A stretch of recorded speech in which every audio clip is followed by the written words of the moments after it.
So we will get some perspective concerning that Israel-Hamas war a little bit later on. Still trying to get a connection with Pastor Ron, but now we will move that cyber discussion a bit earlier up the schedule. So let's welcome, we say, Data Protection Advisor.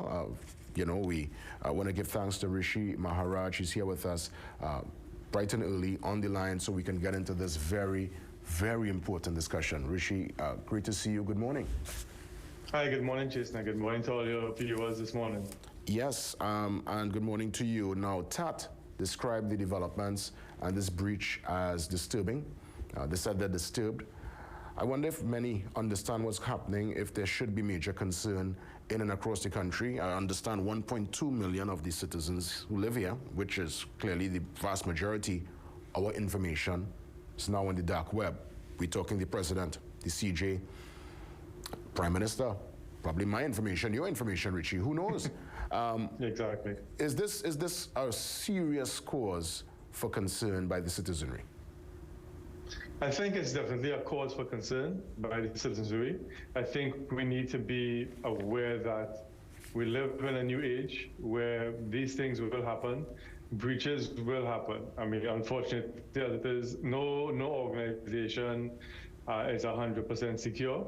So there needs to be a definite concern. I think the biggest thing I heard on social media from people on this and on the streets from this are, what are my rights as a citizen if my data is put out there on the web without my consent, without my knowledge, very maliciously? And what are the things there to hold companies like this accountable to ensure that they put the proper things in place as best as possible to protect my data? So I think there definitely needs to be a cause for concern, because what I've been able to see, at least, you have people's names, email address, you have their numbers, identification card, driver's permit, passport. I've seen copies of people's actual identification documentation. And while some may claim, well, this is not sensitive information, it's still personal data, and it's still data that, if gotten into the wrong hands, could be used for malicious intent one way or another in some form or fashion. And that malicious intent may not show itself up today, tomorrow. It may take some time, but it's definitely a cause for concern of citizens, I believe. Yeah, because identity theft, obviously, it's a big business, big enterprise, and criminal elements will obviously they could use your name and I mean, they just have to change your picture, but they're using your name, date of birth, all the information, and they could, go out there and do the most. So I would imagine with our stuff being on the dark web, as you said, ID, passport information, DP, pictures too, could they get access to your pictures? Well, I've seen, because I actually saw the information online, a couple of the dumps from the website that purported to do this, and you actually saw copies of people's ID cards, driver's permits, ID cards, back and front. Okay, the front is your picture, but the back is where all your bio data is and stuff like that. I don't think I saw anybody's passport, but I didn't go through everything. It's a lot of information. So there's a lot of data out there. I mean, I saw people's full name, address, email address. I saw my own information. I saw my cell phone number, my address, and everything like that. So yeah, that information was put out there on the public domain. Now, normally people would see if there are hacks, and we share information with, say, Netflix or any of these international websites, and there's normally a hack, you'll probably get access to somebody's email address and try to spoof them or their phone. But here we're seeing actually government-issued identification, certified copies of these things online. And that, I think, caused a lot of people concerned. I was speaking to a friend actually yesterday, and she was talking about it, and I said, well, let's just do a quick check. So I pulled it up, and I just pulled up the person's name, and they saw the names of their family members. And then that's when it hit home for them that, oh my God, all these things is out there. Rishi, that was distressing. Rishi, let me ask you, and it's the obvious. We're pushing towards this digital transformation. That's the big conversation. We are building the digital framework as we speak. Where are we with data security? Because it seems to me like we're almost trying to build the plane and fly it at the same time. Where are we as it pertains data security? And this is from the public sector and private sector, because again, we would have seen even a massive conglomerate. I mean, no one is immune clearly to the data breach. And this recent one, quite alarming. So data security and building the framework, is it happening? Is it happening at the same time? Yeah, I think it's happening at the same time. I mean, I've had conversations with people in the government over a while. I worked in government for over 15 years. So there are things that are happening.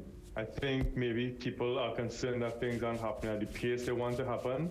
But I know as part of the digital transformation efforts, there are certain legislative frameworks that need to be put in place to allow for it to happen. Three of the key laws really I know the government is working on assiduously is data protection. I know they were in the parliament, I think earlier this year, as a joint select committee, and there was a commitment by the minister and the ministry to have data protection laws in place by next year, hopefully. And that will create a framework to give people rights as to how their data is used. It will create standards for companies in using people's data. I know there's also work being done assiduously on the cybersecurity front with TSTT, which is Trinidad and Tobago Cyber Incident Response Team, and trying to educate and get people and get organizations aware of what they need to get done. And that legislative framework would probably give them a little bit more teeth, for want of a better word, to be able to work with companies and enforce these things when they happen. So there are things that are being done. I think people may hopefully think that this could probably be done at a quicker pace. And then from a private sector point of view, especially large organizations, and then I think it was just last week or week before, the AmCham had a session in Hyatt on health and safety, and there was a big part of that focusing on cyber.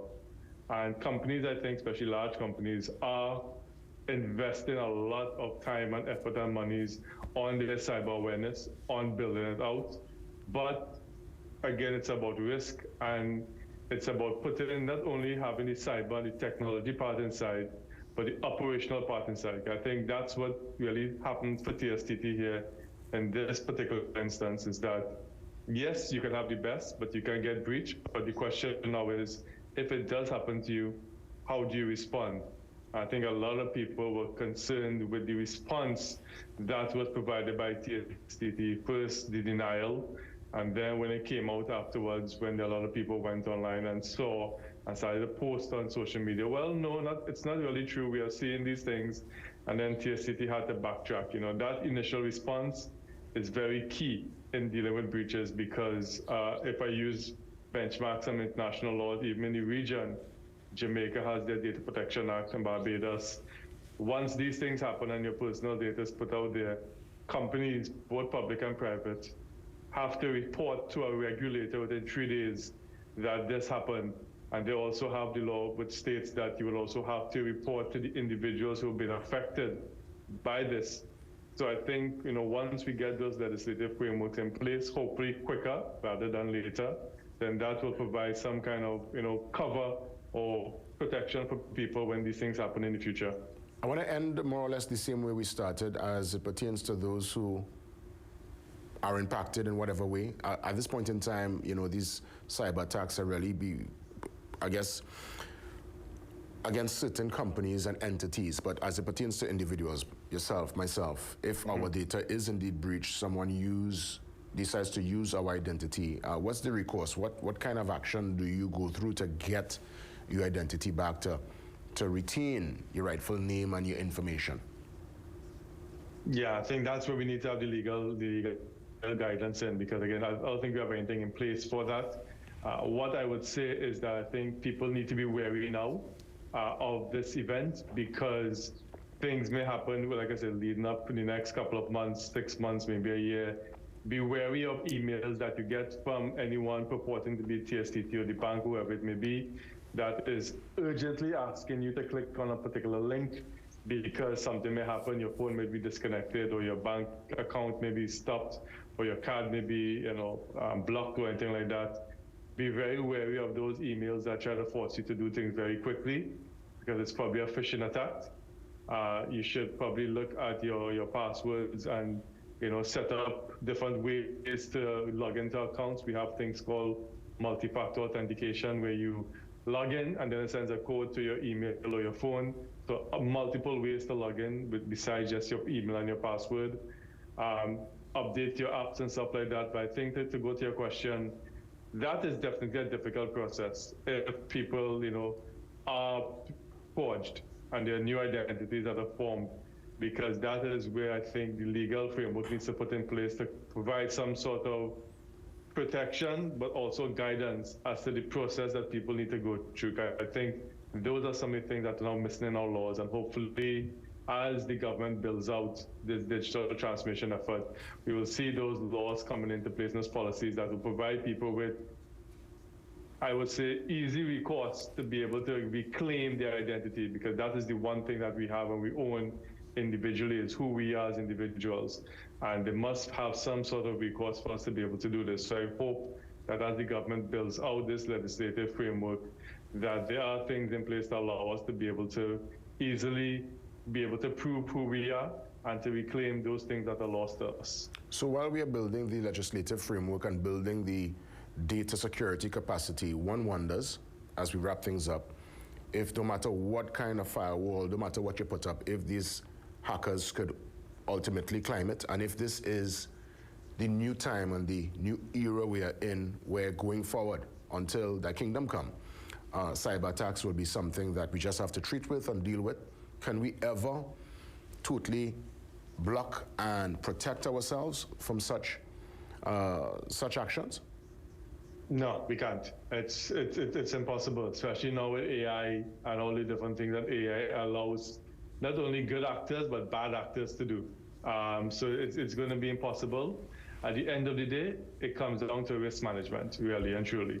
It's about companies understanding the risk of dealing with personal data and putting the necessary protections in place as best as possible to protect that data. And it's also us as individuals, when we transact in our day-to-day lives, to understand the kinds of personal data we provide to companies and agencies and online on the whole, and understanding the risk and trusting, because at the end of the day, for me personally, it all comes down to trust. Can I trust you as an organization to protect and use my data well? And also, can I trust the sites that I'm interacting on to be able to put and protect my data as best as possible? The age we're living in now, it's an impossibility. So it's all about understanding the risk and finding the lowest risk possible in providing your data. And that's why I think this is hurting people, because there's a trust in companies like TSTT, because it's telecoms, it's in all these different activities, that you would think they would put things in place to protect our data. And I'm pretty sure that TSTT did. But I think what really irks people, and I come back to that, is once it happened, and it happens to the best of organizations, the FBI, all these organizations get hacked.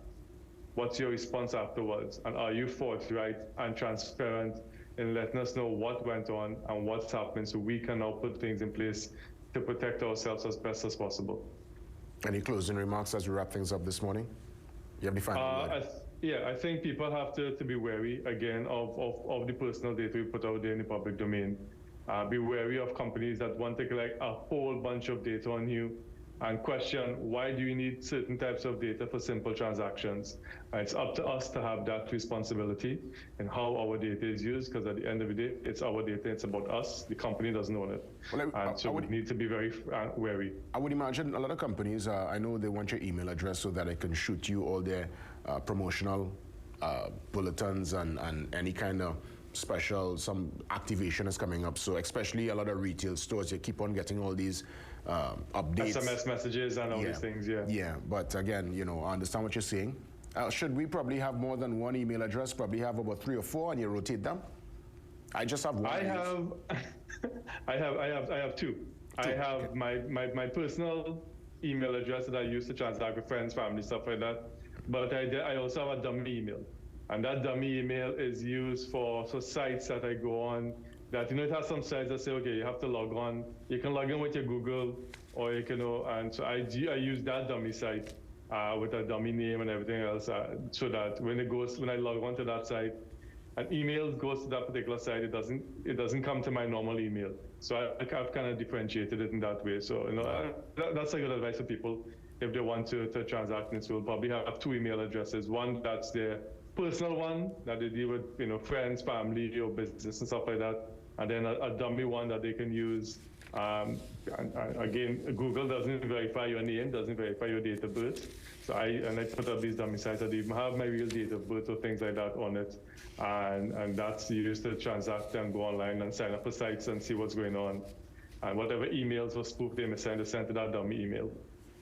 Well said. Thank you so much for the advice. And we will continue with this cybersecurity issue even after 7 when our digipreneur Karen Rose joins us. So I want to thank you, Rishi, for coming on. Thanks for the insight. And I guess probably if anything takes place again, we'll get a chance to touch base because, as you rightfully said, it's one of the inevitables inside this new future, this modern era that we all live. Rishi, thank you so much. All the best. Thank you very much. Rishi Maharaj, Data Protection Advisor. Once we're able to connect with Pastor Ron out there, we will get that conversation going. But until such time, we'll continue with some of our, of course, features. So let's get into that after the break. See you soon. Stick around.